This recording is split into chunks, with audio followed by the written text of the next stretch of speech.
Grabe tong si Chis Escudero, mga minamahal. Masyado mo namang pinapahalata. Halata ka na nga nung nakaraang linggo. Tapos ngayon, pinamukha mo pa. Dapat talaga ina-abolish na yung Senado Delaying tactics. Ang ginagawa ni SP, biruin mo 3 buwan kaming nag-antay para sa impeachment na yan. February 5, March 5, April 5, May 5, June. A couple of days, di ba? So, from February, March, April, May, June, almost 4 months. Tapos bigla-bigla lang namin makikita itong balitang to sa kagagawan mo. Senado, focus daw muna mga minamahal sa pagpasa ng mga prioridad na panukala ng LEDAC. Gaano ba katagal ang aabutin ng impeachment? Kasi sabi mo, magsisimula ang proceeding ng impeachment June 2 alas 4. Di ba ang Senado nagko-close alas 5? 1 oras lang pala. So ngayon napaisip ako, 1 oras lang naman pala, bakit pa pinaabot ng June? Pinaglololoko nyo naman kami Pinaglololoko nyo naman yung sambayan ng Pilipino Tanginang yan. Nakakabanas. Sobrang nakakabanas. Tapos ginawa mo pang panakip butas ang presidente.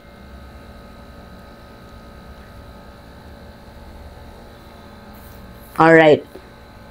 Sabi dito. Sumulat sa Kamara de Representante ang Senado upang ipabatid na ipinagpaliban ang presentasyon ng Article of Impeachment na nakatakda sana Lunes, Hunyo 2. Bali na-forward siya 11 or 12. Tingnan natin mga minamahal. June 11. So, from June 2, tingnan nga natin sa mga petsa. From June 2, na-post na siya sa June 11. Yung June 11 holiday. Wait nga lang, tingnan, i-search nga natin June 11 holiday Philip. Yeah. June 11 is a special non-working day. So, hindi na naman matutuloy ang impeachment kasi holiday. Yung June 11, kita ninyo? See? Mautak. Magaling. Si Keso. So, yung June 11, mga minamahal, is non-working holiday sa Pilipinas, specifically in the province of Rizal. This is commemorate the 124th anniversary, araw ng lalawigan ng Rizal or Provincial Day. Wait lang, may text ng text. Mamaya na. Mga alas 12.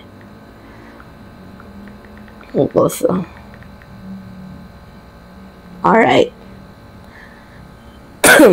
So, going back sa ating mga topic, pasensya na mga minaman, may nag-text kasi, importante din to Masyado tayong hinahanap.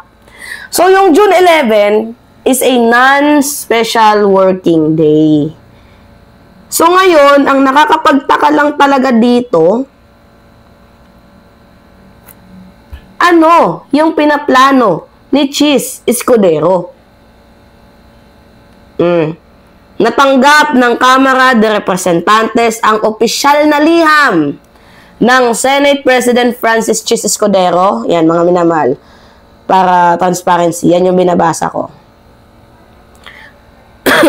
Na ipinadala kay Speaker Martin Romualdez hinggil sa paglipat ng schedule ng presentasyon ng House Prosecution Panel kaugnay ng Article of Impeachment laban kay Vice President Sara Duterte. Mula Hunyo 2, sa bagong itinakdang pensya na Hunyo 11. Yan yung sabi ng spokesperson na si Atty. Princess Abante.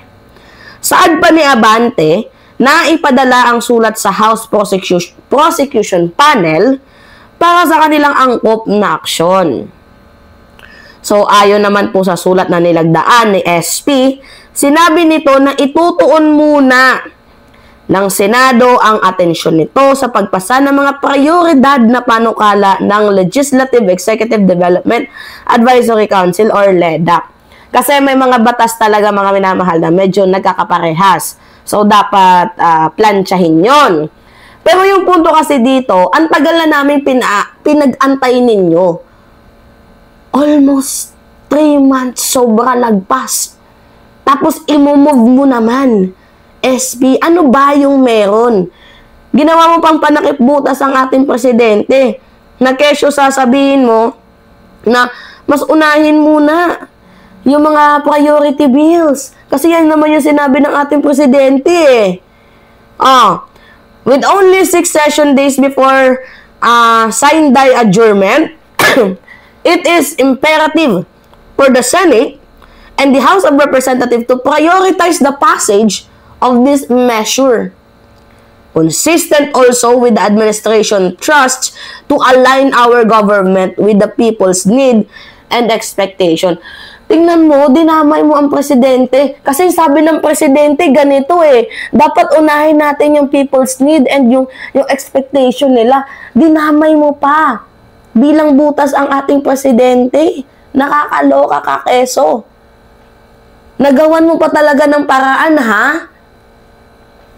Sinabi rin ni Escudero na mahigit 200 presidential appointment ang kanilang repasuhin at kumpirmahin ng Commission on Appointment sa pagbubukas ng sesyon sa Hunyo. So, bakit nyo in-schedule ng June 2? Meron pala kayong, katulad dito, re-repasuhin na 200 presidential appointment.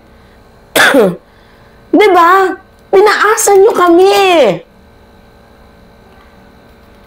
Accordingly, from the original schedule, June 2, 2025, the presentation of the article of impeachment in the House Representative Prosecution Panel is now set 4 o'clock on June 11, 2025. Ito na nga yung sinasabi ko. Alas 4, nila gagawin ang article of impeachment, ang pagbabasa ng sakdal. Nagtataka lang ako. Pakita ko sa inyo. Yan o. Wait lang. Ayan na natin. Linawin natin. Yan o. 4 o'clock. 4 o'clock in the afternoon. Alam niyo kung ano yung pinagtataka ko? 1 oras lang pala ang pagbabasa ng sakdal. Gets ninyo? Kasi nagsasara ang Senado alas 5. So, alas 4 nila babasahin, 1 oras lang pala. Pinag-antay nyo pa kami ng 3 buwan. Sino hindi magagalit nun? Masyadong halata yung panloloko ninyo.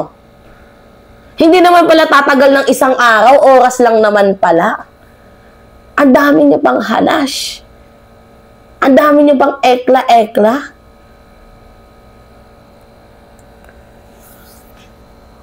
Uminit yung ulo ko dito kay Quezon. Mamaya, marireveal yung totoong ugali ni Quezon. Sabi pa dito, according, na unang itinakda ng Senado ang presentasyon ng impeachment Hunyo 2. At Hunyo 3 naman sa panunumpa ng mga senador bilang hukom ng impeachment court.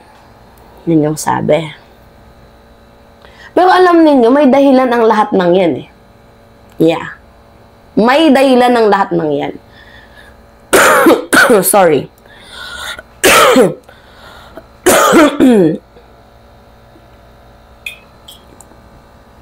Kung bakit inuurong ng inuurong ni Cheese Escudero yung impeachment na yan. Ito, last week, yan yung balita. Kita ninyo? Sabi ko, wag ka nang magpahalata, pero masyadong pinahalata naman ni Cheese na maka Duterte siya. Di ba dapat neutral ka? Di ba dapat balanced ka? Gigil ako ah. She's reaching out to the Duterte bloc. Matik. Matik na.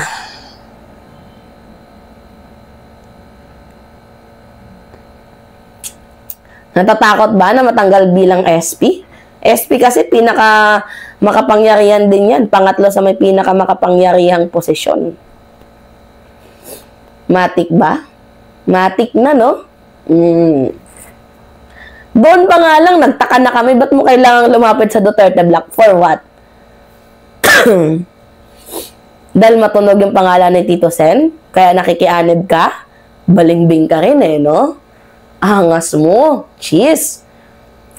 Sana all, ha? Try natin. Amid possible shake-up in the Senate leadership, Ronald De La Rosa bared Tuesday that the Senate President Francis Escudero has reached out to him through text message about Senate presidency. So, malinaw na sinasabi ni Bato De La Rosa na nag-text nga sa amin yung SP ninyo eh. Patungkol sa Senate President. Maybe humihingi ito ng tulong. Kasi malakas pa din yung Duterte bloc. Parang ganun yung palabasin. Eh kaso si Marcoleta naghahangad din ng kanyang posisyon. Paano ka na, cheese? Pero hindi naman mananalo si Marcoleta. Mas matunog ang pangalan ni Tito Sen. Ito na ba yun? Ha? Ito na ba yun, cheese? Para makakuha ka ng votes sa mga Duterte, nakikipagplastikan ka, cheese? Ito na ba yun? Tanong lamang po, ha? Ito na ba yun na ngayon nagpapasikat ka na? Eto na ba yun? Ano pa nga bang aasahan natin dito kay Cheese Escudero? Sige nga. Ano pa nga bang aasahan natin sa isang taong balingbing? Pinalagpas pa namin dati yung fourth with mo na yan. Diba? Okay, sige, may reason eh. Tas nag-set kayo ng panibagong schedule. Nag-antay kami. Tapos, ito lang yung dadatnan namin kung saan malapit na. Niloloko mo naman yung taong bayan. Kung tatakbo kang senador, hindi ka mananalo na. Tandaan mo yan. Wala nang maniniwala sa'yo. Balingbing ka eh. Hindi ka marunong manindigan. Nakakahiya ka. Sa madaling sabi, kupal ka. No more words to say, mga minamahal, pero sama ng loob lang ang ibinibigay sa atin ni Senate President. May times na medyo okay siya mag-isip, pero probably and mostly, parang wala siya sa katinuan. Senate President, katandaan mo yan ha. SP ka ng bansang Pilipinas. Hindi ka tuta ng kahit na sino. Kung matanggal ka sa pwesto mong yan, choice naman ng mga senador yan eh. Pero hindi mo kailangan na magpaka-asu-asuhan para i-re-elect ka ulit. We know na number games ang pagiging SP. Pero wag mo namang ipahalata na dahil gusto mo lang maging SP ulit, nagpapakitang gilas ka sa mga Duterte. Mukhang tinatraidor mo ang presidente ah. Mahiya ka naman sa balat mo, keso.